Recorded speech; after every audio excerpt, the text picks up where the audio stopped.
Ang dami nang namo-monetize dito at ang dami na din kumikita at marami pa rin nagtatanong kung paano daw ma-monetize at kumita. Sana all kumikita at namo-monetize. So, para mas lalo mong maintindihan, iisa-isahin natin yan. Alright. Kagaya po nitong account ko, so monetize na po ako sa lahat ng tools. Sana all monetize, diba? Stars, ads on reels, bonuses, live ads, in-stream ads, at subscription. Lahat na po ng tools na-unlock na po natin dito kay Meta, no? So, sahod na lang talaga yung kulang. So, unahin natin yung stars, no? Ito pong stars, wala po siyang specific na requirements kung gaano karami yung followers at viewers. Ang kailangan po natin gawin na mag-upload tayo ng original content. At kailangan yung mga content nating ipopost, wala siyang violation. So, hindi siya nagmamatter, no, kung marami kayong followers, maraming viewers. Ang importante, yung account ninyo, walang violation. Yung mga post ninyo na video, yung mga ipopost ninyo sa account ninyo, walang violation. So, kahit po konti yung followers ninyo, pwede po kayong mabigyan ng stars. Kasi ito pong stars, invitation lang po ito. So, ang kitaan po dito sa stars, kapag po i-monetize tayo dito, kapag po merong magbigay sa atin ng stars, so kikita po tayo. Kapag po walang magbigay ng stars, wala po siyang kita. Susunod naman itong ads on reels. Itong ads on reels, invitation din siya. Kagaya din siya ng stars. Hindi po nagmamatter dito kung marami kang viewers at marami kang followers. So, kailangan po yung mga content din natin, wala po siyang violation. Kailangan po malinis yung mga in-upload nating content para din hindi magkaroon ng violation yung account natin. Kapag po mamonetize na kayo dito sa ads on reels, so magkakaroon po ng ads yung mga reels video ninyo. Yung mga short video po, magkakaroon po yan ng ads.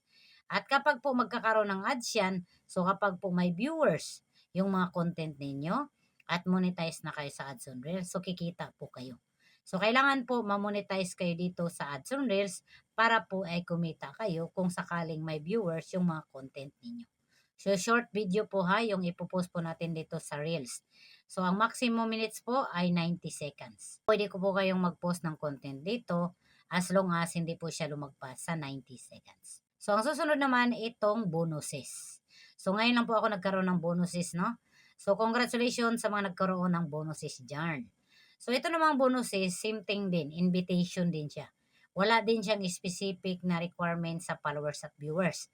Kasi kung napapansin nyo itong account ko, 415,000 followers na po ako. So, ngayon lang po ako na-invite sa bonuses.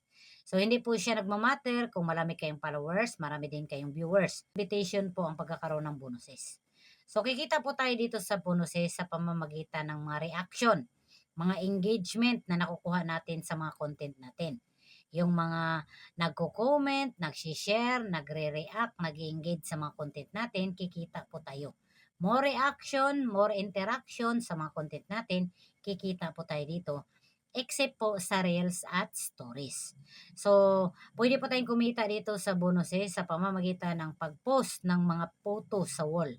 So, yun pong mga hugot lines, yung mga text post po sa wall ninyo, pwede nyo rin pong pagkakitaan yan sa bonuses. At kapag naman po nag-upload kayo ng mga short video sa in-stream at long video sa in-stream at sa live streaming. So, lahat po ng interaction, ng engagement, ng reaction na makukuha nyo dyan, pwede po kayong kumita dito sa bonuses.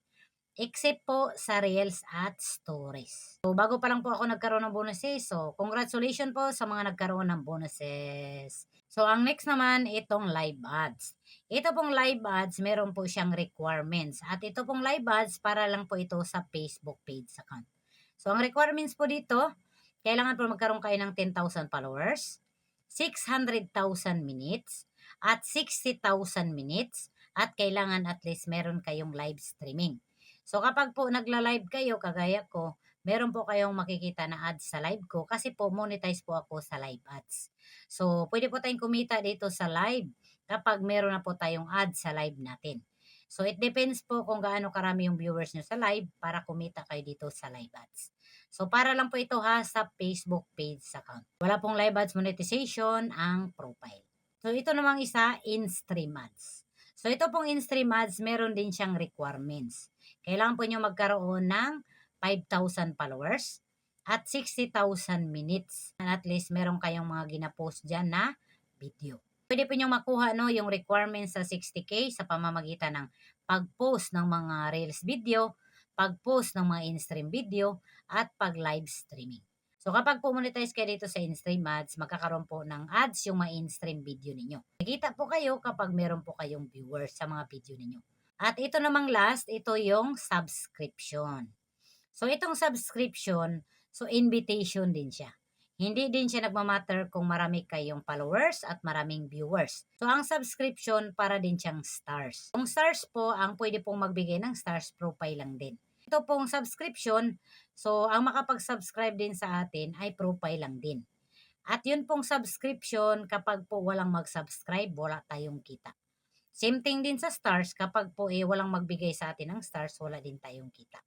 So, kailangan po may mag-subscribe para kumita tayo sa subscription.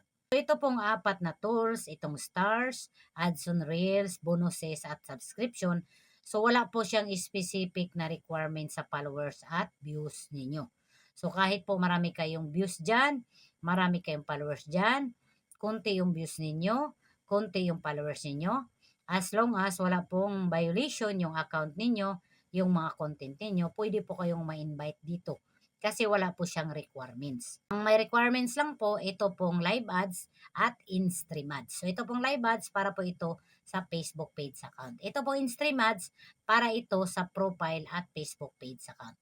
So, paano kumita dito? Siyempre po, kapag po monetize kayo sa mga tools ni Meta, kapag po monetize kayo dyan sa stars, kapag may mabigay ng stars, kikita kayo. Kapag po monetize kayo sa ads on reels, kapag po merong manood sa mga content ninyo sa reels, so kikita po kayo sa ads on reels. Kapag po na-invite kayo dito sa bonuses, kapag po maraming mag-react sa mga gipost ninyo, kikita po kayo. Kapag po monetize kayo sa live ads at page yung gamit ninyo, magkakaroon po ng ads yung live ninyo at kikita po kayo. Kapag po monetize kayo dito sa in-stream ads, kakaroon po ng ads yung mga in-stream video ninyo. At itong subscription, kapag po mayroong mag-subscribe, may kita din po tayo. Ang pinaka-importante po sa lahat, bago po ninyo isipin kung paano po ma-monetize at kumita. So, ang pinaka-importante, unahin nyo muna na alamin kung ano yung mga content na pwedeng i-monetize, content na hindi kayo magkakaroon ng violation. Kasi kung naghahangad po kayo na ma-monetize dito sa mga tools ni Meta, meron po tayong kailangan sundin na guidelines at palisiya. So, hindi po porket gusto nyo lang ma-monetize ay kung ano-ano na yung content na ipopost ninyo. Kasi meron po tayong guidelines na kailangan sundin. So, kailangan po malinis yung account ninyo, wala pong mga violation yung mga content ninyo para ma-monetize kayo. Hindi po enough na ma-monetize lang tayo. Kasi pwede po kayong ma-monetize na hindi po kayo kumikita. So, kailangan po bago nyo isipin na ma-monetize at kumita, dapat alamin nyo muna kung ano yung mga content na pwedeng i-post, content na hindi kayo magkakaroon ng violation, para kung mag-viral yan, magkakaroon kayo ng maraming views, so kikita kayo. Huwag nyo pong isipin na konti yung followers ninyo, konti yung viewers ninyo, ay hindi na po kayo mamonetize. Kasi it depends pa rin yan sa quality ng content ninyo. Huwag nyo pong madaliin na mamonetize kasi kahit po na-monetize kayo, pwede pong hindi kayo kumita at pwede din po kayong magkaroon ng violation kasi hindi nyo po alam kung ano yung ina-upload ninyo. So, bago isipin na ma-monetize at kumita, alamin muna kung ano yung mga pwede at hindi pwedeng i-upload dito kay Meta.